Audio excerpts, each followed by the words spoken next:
So it's just kind of the idea is a reminder of what you're actually doing, what you're up to, what your motivation is.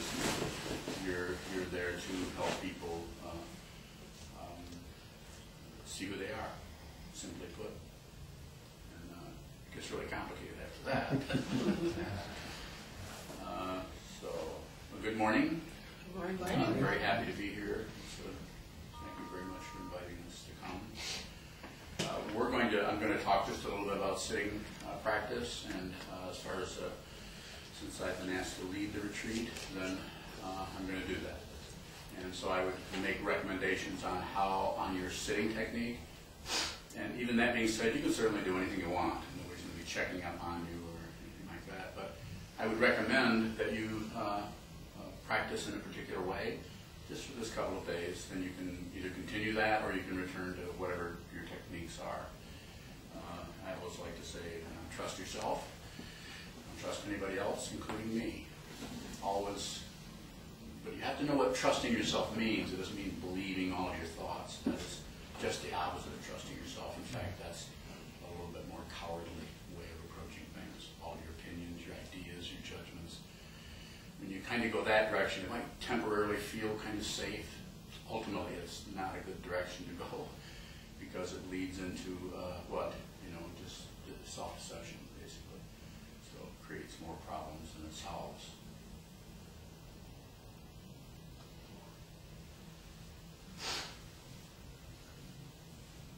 One more thing about trust. Trust is more about having the confidence, more gritty word maybe guts, to actually be who you are moment by moment by moment. This is not easy. That's why we sit and look at the wall, look at the floor all day to try to see what this is. Trust, from this point of view, the way I'm using that word, is about allowing space.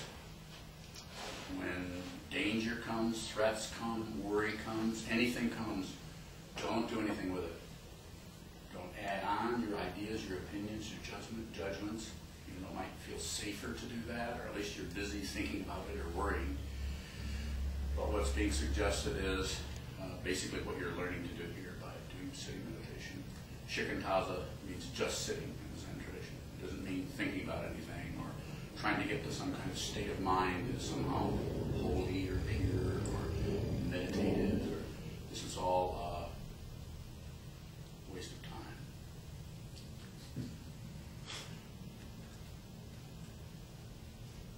Sounds like a judgment, doesn't it? Perhaps. So your trust may not feel so trustworthy, is what I'm saying. If you use the concept of trust or your description of trust, it may not match up with that. Actual trust is, my teacher, Chogyam Trungpa Rinpoche, used to say, be genuine. He meant just be who you are, fundamentally be who you are, along with all of your dirty laundry or difficulty. Just be that, embody that, let that be there. It's like unruly children, you don't kick them out of the house. You also don't mind them. So the approach that I would suggest that you take today is to, and this may be what you're doing already, is to hold the body very still. Hands can be here, hands can be in your lap, hands can be clasped. This is not important. I think it is important to not change this too much back and forth. Becomes entertainment after a while, because then we're trying to see what feels better. Just find one of these and keep it simple, really simple. So holding the body very, very still without being rigid. If you do move, just be real aware of your movement. If you have a bad back or your leg hurts, don't worry about the person next to you. They'll include your movement in their awareness practice. So on the other hand, don't do it more than is necessary. So if your leg goes to sleep, then move your leg. It's not like the traditional Zen practice, especially Rinzai, where you hold extremely still no matter what. And I'm not taking issue with that. That might be it. If you need to do that, then you'll be over there doing that. You won't be doing this. You don't go do that kind of practice. So it may be valuable for some people, very somewhat military. So what we're saying here is just relax insofar as you can. Back should be as straight as possible. If you have to sit in a chair, then by all means, sit in the chair. I think it's good to face the wall because the eyes need to be open. And if the eyes are open, like looking across the room at other people, a little bit of emphasis on discursive thought or just kind of just random thoughts about what you're looking at. This is, I always like to say, look at, don't look for. So look right at what is there. But if it's a wall, if it's a floor, if it's a person, look at it. There's a difference there. If you look for something or you look about something, then we're getting off into little what they call the modern way of talking about that is deceptive, is spin. We don't look at what's there. We look at what is going to serve our interest or serve our discursive thought or serve our ego or our self-centeredness or narcissism, on and on and on.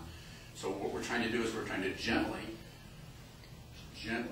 pull back away from that tendency of wanting to grasp, claim, push, pull, passion, aggression, ignorance, on and on. We're gently pulling back away, and that's through this kind of a discipline, this kind of training the Buddha did 2,500 years ago and people have been doing for centuries, all interpreting it different ways. Lots of different ways of teaching this and understanding it. So what's being suggested is very still, eyes open, taste, touch.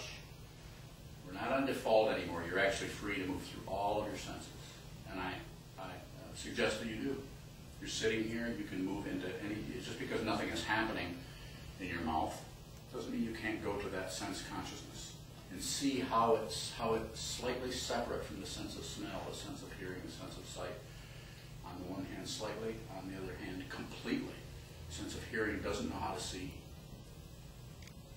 Different consciousness. Holding very still. Looking at. Just this, just this, just this, just this. Mind goes off on a tangent. Just this. Just this. Slowly and slowly we bring ourselves back to just this, just being. You don't have to call it staying in the present, being in the moment. That might be, if you do that too much, then you're starting to hang on to the concept of that rather than actually just doing it. If you're really in the moment, you won't know it. Hello down there. Hello. Can't see everybody. Hi. So if you're really in the moment, you won't know it. There's no evaluating going on. You're not separate from anything that is occurring. If you're evaluating, or if you think you know something, if you think you have a handle on something, you think you have a reference point, you're wrong. That's a gentle way of saying it. And what I'm saying is, it's not the corrective kind of thing, but to just notice the tendency of how we want something more than just this. This is just almost too simple, because the self-centeredness, the ego, the five skandhas, wants to be a self, and the only way he or she can do that is to feel separate from things by being better than things, worse, comparison. And so when you start to actually lose, when the self or the ego, the self-centeredness starts to become transparent, there's a little panic happens. This might not be the right path for me. So that's why it seems to be necessary to have a sangha for support, a teacher person, someone that you, maybe you don't, like I said, don't trust anybody, but you can give somebody the benefit of the doubt, and you should do that for a teacher. And if you commit to a teacher, don't do it until you've really looked at them very closely. Make your evaluation based on whatever information you have.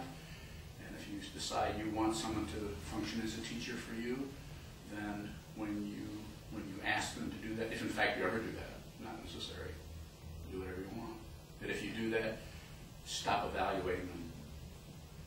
You should stop immediately, because what will happen is when you start to get in difficulty here, because that gets scary, you will project it on the teacher, and then you reject the teacher.